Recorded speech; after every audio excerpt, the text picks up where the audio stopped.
Ready start.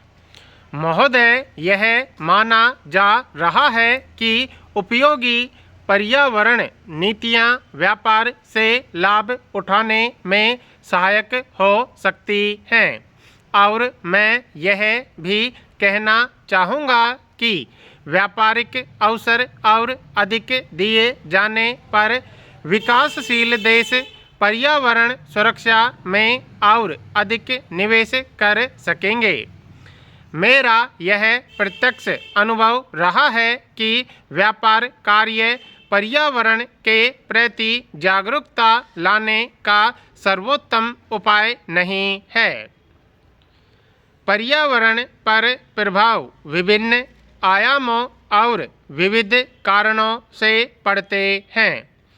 विश्व पर्यावरण को कौन सी दिशा प्रदान की जाए, यह गेट के विवाद समाधान पैनल के कंधे पर डाल दिया जाए तो यह पर्यावरण के मानक निर्धारित करने का एक प्रतिगामी मार्ग होगा। बल्कि मैं तो यह कहना चाहूँगा कि यह प्रतिगामी ही नहीं बल्कि निरर्थक भी होगा, क्योंकि व्यापार और पर्यावरण के बीच संपर्क की जड़ें सतही मान्यताओं में नहीं पाई जाती हैं, बल्कि ये बहुत गहरी और व्यवस्थित होती हैं। औद्योगिक देश विकासशील देशों से सामाजिक और पर्यावरणीय सहायता प्राप्त करते हैं। यह छद्म सहायता उत्तर में हो रहे ऐसे विकास कार्यों के लिए होती है जो परिभाषा की दृष्टि से सतत विकास नहीं होते। यह स्वतंत्र व्यापार को हास्यास्पद बनाता है। यदि हमें इसे सही स्वरूप प्रदान करना है तो इस सहायता को मान्य बनाया जाए और इसका हिसाब रखा जाए। दक्षिण के लिए कष्टकर आर्थिक गरीबी और पर्यावरण ह्रास मात्र सहयोग नहीं है, बल्कि इसका कारण उत्तर की समृद्धि और संपन्नता है। दक्षिण में यह गरीबी और पतन उत्तर की संपन्नता का ही परिणाम है। गरीबी को समाप्त करना सभी के जीवन के लिए आवश्यक है।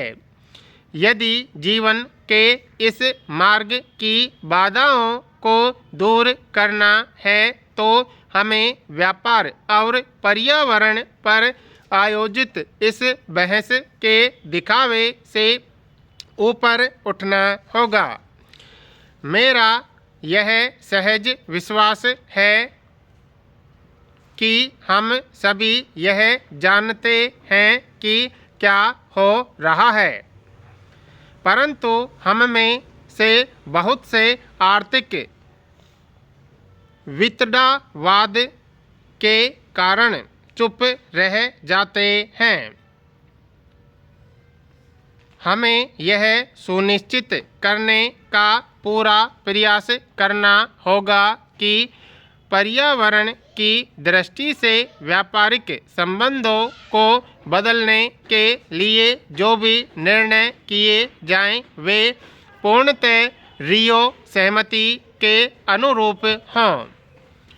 समूचा विश्व पर्यावरण के प्रति जागरूक है और हम चाहे गरीब हों या अमीर, पर्यावरण पर मंडराने वाली संकट की काली छाया का प्रभाव सभी पर पड़ेगा। दूसरी ओर व्यापारिक संबंध इतने विषम और असंतुलित हैं कि इनसे हानि होगी।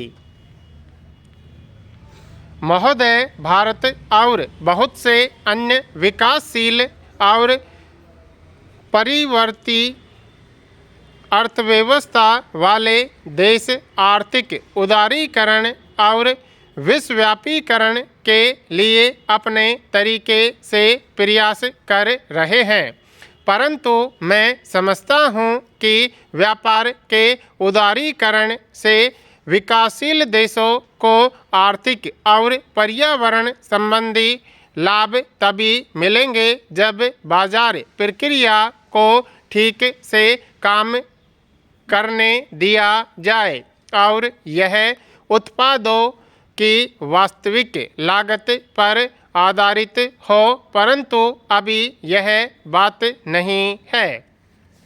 उचित मूल्य निर्धारण के न होने पर विकासशील देशों को अपने प्राकृतिक संसाधनों का ज़्यादा दोहन करना पड़ेगा और उदार व्यापारिक नीतियों से इस प्रक्रिया में मात्र तेजी आएगी। इसका मतलब यह नहीं है कि मैं सख्त और नियंत्रित व्यापारिक व्यवस्था के पक्ष में हूँ। इसका हल पर्यावरण संबंधी लागतों को अंतर्राष्ट्रीय बाजार कीमतों के साथ जोड़ता है।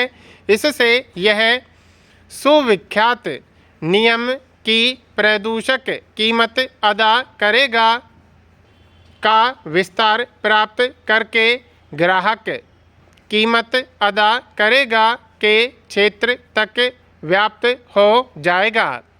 भारत उन देशों में से है जो पर्यावरण सुरक्षा के क्षेत्र में अग्रणी है।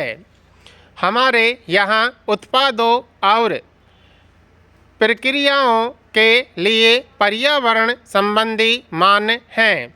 हमारे यहाँ उद्योगों के स्थान और इनके द्वारा प्रयोग की गई प्रौद्योगिकी के संबंध में पर्यावरण प्रभाव मूल्यांकन प्रक्रियाएं हैं। हमने एक पर्यावरण लेखा परीक्षा शुरू की है।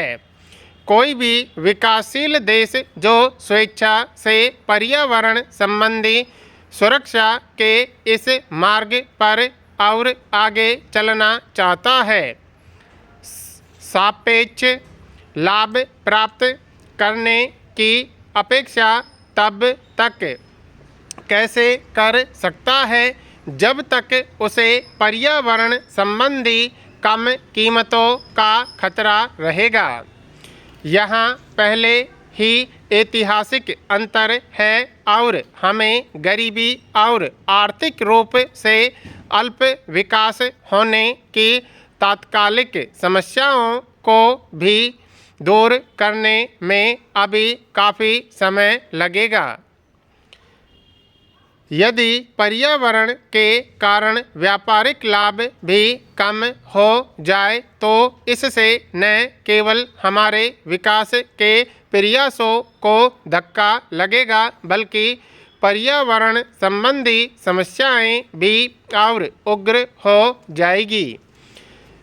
गरीब समाजों में पर्यावरण की विकृति गरीबी को भी दर्शाती है और गरीबी के प्रभाव की भी गरीबी ही दुश्मन है और यही सीमा है जिस सीमा तक गरीब समाज को व्यापार से आर्थिक लाभ उठाने से रोका जाता है और यही वह सीमा है जिस सीमा तक गरीबी की स्थिति बनी रहेगी। हमने संरक्षणवाद के खतरों के बारे में बहुत सुना है, लेकिन कुछ देश अपनी संरक्षणवादी नीतियों को नहीं छोड़ना चाहते हैं।